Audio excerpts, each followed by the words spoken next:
Salut tout le monde et bienvenue sur notre chaîne. Aujourd'hui, on va plonger dans un sujet qui a radicalement transformé nos vies. Internet. Vous l'utilisez tous les jours pour regarder des vidéos comme celle-ci, pour parler à vos proches, pour travailler, pour apprendre. Mais vous êtes-vous déjà demandé d'où ça vient? Comment ce réseau mondial a-t-il vu le jour? Qui sont les génies derrière cette invention? Et surtout, est-ce que le web tel qu'on le connaît est sa forme finale ou est-ce qu'on peut encore le faire évoluer? Accrochez-vous, on part en voyage dans le temps pour tout vous expliquer. Alors, pour commencer, il faut remonter aux années 60, en pleine guerre froide. À cette époque, le monde est divisé en deux blocs, les États-Unis et l'Union soviétique. La tension est à son comble. Le département de la défense américain, le fameux Pentagone, est préoccupé par une chose: comment maintenir les communications en cas d'attaque nucléaire? Ils avaient besoin d'un système de communication qui ne dépende pas d'un centre unique.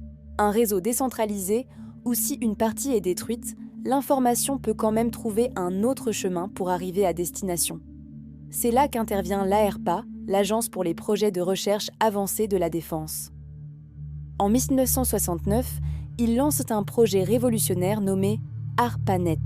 L'idée, c'est de connecter plusieurs ordinateurs de différentes universités américaines.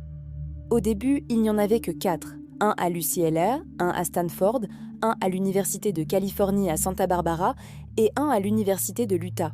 Imaginez un peu, seulement 4 ordinateurs.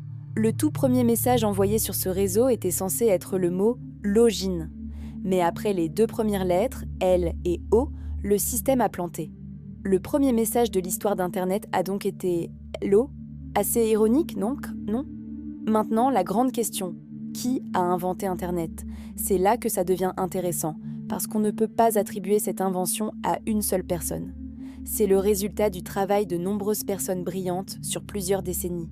Si on devait vraiment citer des noms clés, on pourrait commencer par Leonard Kleinrock, qui a développé la théorie de la commutation de paquets.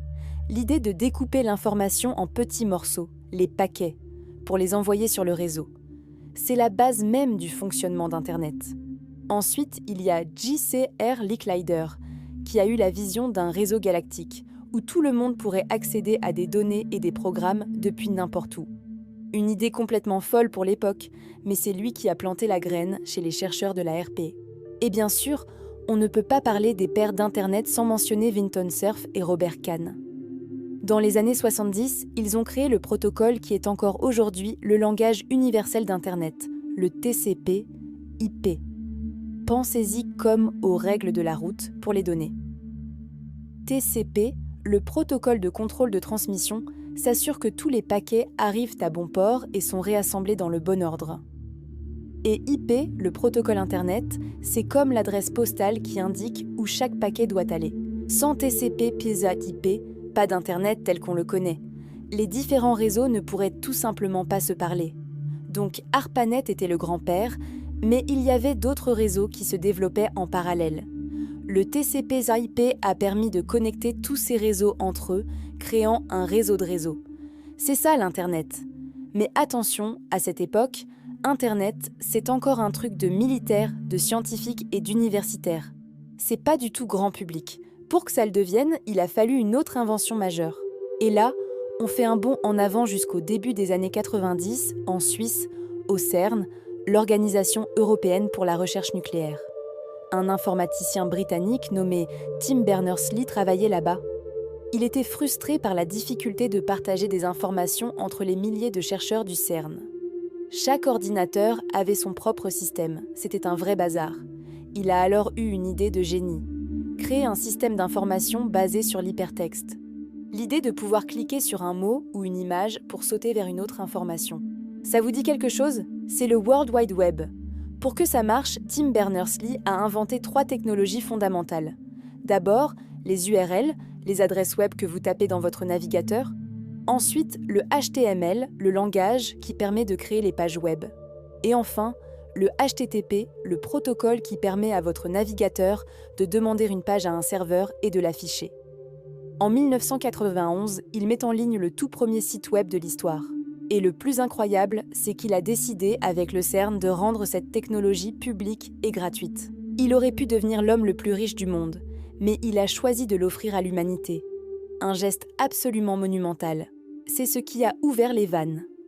Avec l'arrivée de navigateurs faciles à utiliser comme Mosaic, puis Netscape, le grand public a enfin pu explorer ce nouvel univers. Les entreprises ont commencé à créer leurs sites, les gens ont eu leur première adresse email, le reste, comme on dit, c'est de l'histoire. Une histoire qui s'est accélérée de façon exponentielle. Maintenant, passons à la troisième question, qui est peut-être la plus passionnante. Est-ce qu'on peut encore faire évoluer Internet ? La réponse est un immense oui. On est même en plein dedans. Internet n'est pas du tout un produit fini.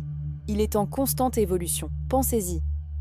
Il y a 15 ans, l'idée de regarder des vidéos en haute définition sur son téléphone en pleine rue semblait relever de la science-fiction. Aujourd'hui, c'est banal. L'une des prochaines grandes évolutions, c'est ce qu'on appelle le Web 3 ou le Web décentralisé. Le Web actuel, le Web 2, est dominé par quelques géants de la tech. Ce sont eux qui hébergent nos données, qui contrôlent les plateformes sur lesquelles on interagit. Le Web 3, basé sur des technologies comme la blockchain, vise à redonner le pouvoir aux utilisateurs. L'idée, c'est un Internet où nos données nous appartiennent vraiment, où les applications sont décentralisées et ne peuvent pas être censurées par une seule entité. C'est une vision d'un Internet plus juste, plus transparent et plus résistant. Ensuite, il y a l'Internet des objets, ou IoT. De plus en plus d'objets du quotidien sont connectés à Internet. Nos montres, nos frigos, nos voitures, nos maisons. Bientôt, des milliards d'appareils communiqueront entre eux en permanence, créant un réseau encore plus dense et intelligent. Ça ouvre des possibilités incroyables pour la domotique, la santé, les transports, mais ça pose aussi d'énormes questions de sécurité et de vie privée. Et bien sûr, comment ne pas parler de l'intelligence artificielle ? L'IA est en train de transformer la façon dont on interagit avec Internet. Les moteurs de recherche deviennent des moteurs de réponse, capables de comprendre nos questions et de nous donner des synthèses complexes. Les assistants virtuels sont partout. L'IA va rendre le web plus personnalisé, plus prédictif, peut-être même plus créatif.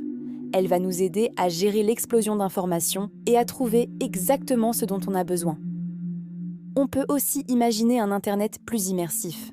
La réalité virtuelle et la réalité augmentée ne sont plus des gadgets. Elles pourraient devenir les prochaines interfaces pour naviguer sur le web. Plutôt que de regarder un écran plat, on pourrait se promener dans des espaces d'information en 3D, interagir avec les données de manière beaucoup plus intuitive. C'est la promesse du fameux métavers. Mais toutes ces évolutions posent des défis majeurs. La neutralité du net, c'est-à-dire le principe selon lequel tout le trafic sur Internet doit être traité de la même manière, est constamment menacée. La question de la fracture numérique entre ceux qui ont accès à un Internet rapide et ceux qui n'y ont pas accès reste cruciale. Et bien sûr, la cybersécurité est un enjeu de plus en plus critique à mesure que nos vies deviennent de plus en plus numériques. L'avenir d'Internet n'est pas encore écrit. C'est à nous, développeurs, créateurs, utilisateurs, citoyens, de le façonner. On a la responsabilité de s'assurer que cet outil incroyable continue d'être une force pour le bien, pour la connaissance, pour la liberté d'expression et pour la connexion entre les êtres humains. Voilà, on a fait un sacré tour d'horizon de la guerre froide aux promesses du Web 3. J'espère que cette vidéo vous a éclairé sur l'histoire et l'avenir de cette technologie qui a changé le monde. C'est une histoire fascinante, pleine de rebondissements et d'idées visionnaires. Et le plus excitant, c'est que le prochain chapitre est en train de s'écrire sous nos yeux.